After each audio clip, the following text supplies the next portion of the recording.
reported that Jaylen got a couple of shots or something on his knee. Can you explain any further what those shots were, what the goal was there?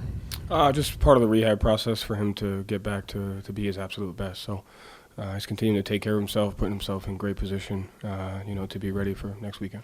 Do you have any specifics on that? Was it like a cortisone? Was it a PRP type of thing? No idea. Joe, I know he was in that process of feeling it out and testing it and kind of pushing through. It looked like he was getting ready to go in Orlando and then wasn't able to. And then, last couple of games he's had to sit out. What ended up happening there? And was that kind of you guys just coming to a decision that, rest is the priority now? Yeah, that was more, he makes that call. I mean, he knows his body better than anybody. He knows exactly where he's at. He knows where he needs to get to in order to be at his best. For what matters most. So, just the most important thing is trusting him and trusting his camp. And Drew Moore does a great job with him. Our sports science team does. So, he made the call to just put himself in the best position. And he's continuing to do that. So, What's the confidence level he is going to be ready to go next weekend? Mine? Oh, 100%. I'm confident in him, because of the work ethic he has, the mindset that he has, and the preparation that he puts himself in.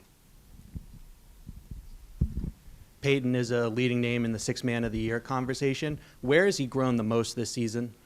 I would say just not having one way to impact the game. I think obviously he's been a shooter and a scorer but his ability to just impact games differently, whether it's individual defenses, ball pressure, his rebounding on both ends of the floor. I think he takes pride and is excited about studying the first 6 minutes of the game and figuring out where he can make the biggest impact, and then doing that, whatever it may be.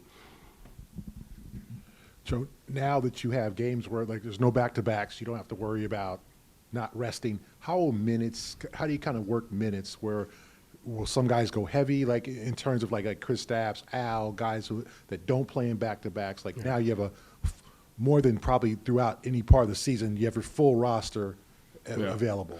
Yeah, I think it's a balance, right? I think at the end of the day, every game takes on a life of its own, and every game is going to call for different sub-patterns, different lineups, and I think that's the strength that we were able to build throughout this season with those resting lineups and guys being out. And so I think it's a balance of, playing your best players, but also playing your best lineups, depending upon who your opponent is and what that game offers, how you're being defended, how you're being guarded. And so I think the greatest tool I think we've developed this season is the open-mindedness to different identities, and we got to be ready to go to that depending upon what the game calls for at that time.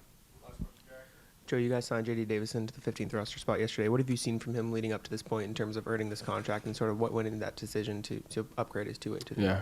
I think just validation and the work and the patience and the time from the years that he's been with us. And, you obviously it's easier to see the on-court development and how he's gotten better, but I think he's gotten better off the floor as far as his leadership, his communication, his growth, his maturity, which coming to the league at a young age, that's something that's going to be tested. And so I just thought it was the right thing to do because of, what he's done for, our program and what he's done as a player and what he's done as a person off the court. So really happy for him. Thank you, Joe. Thanks.